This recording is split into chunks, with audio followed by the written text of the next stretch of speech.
Okay, so imagine yourself as a star athlete. Your name's everywhere. It's on TVs, television, it's on jerseys, and it's on big name brands. So until 2021, you can make $1 on this, and it's a rule. So I, as a college athlete, experienced this a lot, and it has been an everyday part of my life.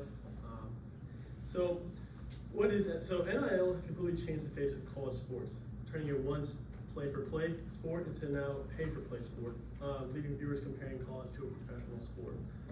So, so today I'm going to be covering what NIL is, how it works, who benefits from it, and what the future looks like for NIL. So, NIL is name, image, likeness, and it's your personal brand according to the NCAA. So, the NCSA, which is the official website of the NCAA, which goes over rules and guidelines of what the NCAA is, says that NIL is, it refers to a student's life, or a student's ability to profit from their name, image, and likeness, elements of their personal brand. The concept is rooted in the right of publicity, which gives individuals control over how their identity is used for commercial purposes, which basically means you're allowed to market yourself and make money off of that. So before 2021, athletes are not allowed to profit, despite universities making millions from their success. In 2021, March Madness, which is a very globally renowned event, made over $400 million, and athletes made not a single penny from that, which is a lot of money, and it sparked a lot of uprise from that. So, since July 2021, college athletes can make money through endorsements, sponsorships, and appearances. So, some examples of NIL would be, so this is Ryder Lyons. He's a local person. If you know, he goes to a high school around here. So he signed an NIL deal with Under Armour. He makes $10 million a year on that deal. This is NCAA 2025, which is a video game. This is Travis Hunter, Quinn Ewers, and Will Johnson. They're all college players, and they get to be on the video game cover. They make money through that. And this is Bryce Young. He was an ex-quarterback for Alabama, and this is his jersey, and he makes money off of that. He made over $200 million on jersey sales for that, which is crazy. So, So NIL stories include people like Olivia Dunn, who many of you know, who's an Olympic gymnast for LSU, or Shedeur Sanders for CU, who made millions on brand partnerships according to ESPN. So now that we understand what NIL is and how it works, let's see who benefits from it the most and what the pros and cons are.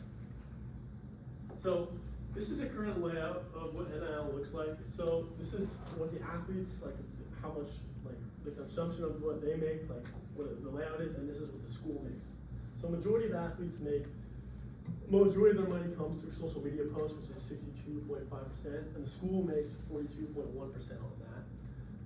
They make very little on autographs. It's like 6.2%. The school makes 3.6%. But like a lot of money also will come through like appearances, where they show up to public events such as like parades and stuff like that. And the school makes a lot of money on that. Athletes don't make as much money on that, but that's like a lot of times where you see athletes showing up at public events and doing signings, or they help out and volunteer their time with Children's Hospital. Believe it or not, unfortunately, they make money from that.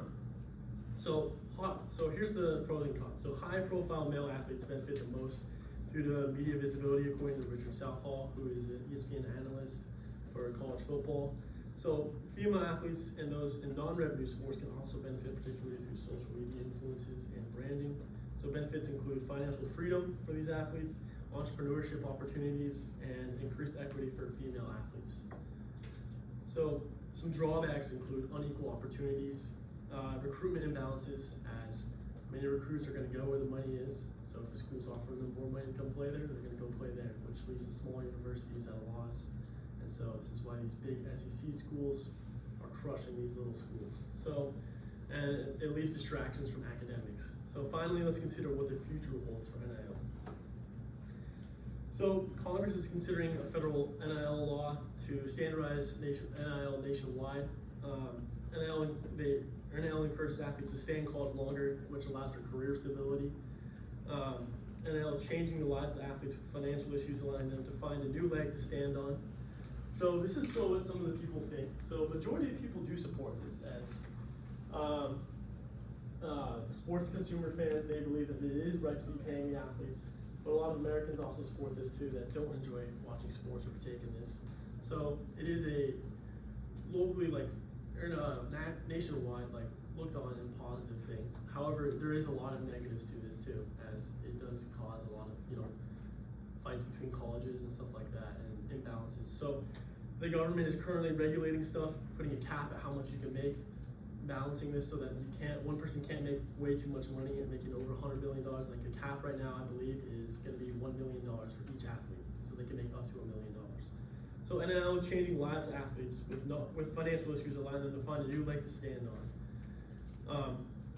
So in conclusion, NIL has transformed athletes' system where athletes profit from their talent, makes forward what NIL is, how it works, and the benefits and its overall impact.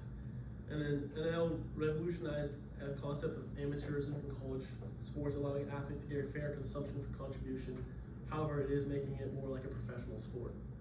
So for small town players to national stars, NIL has changed student lives everywhere.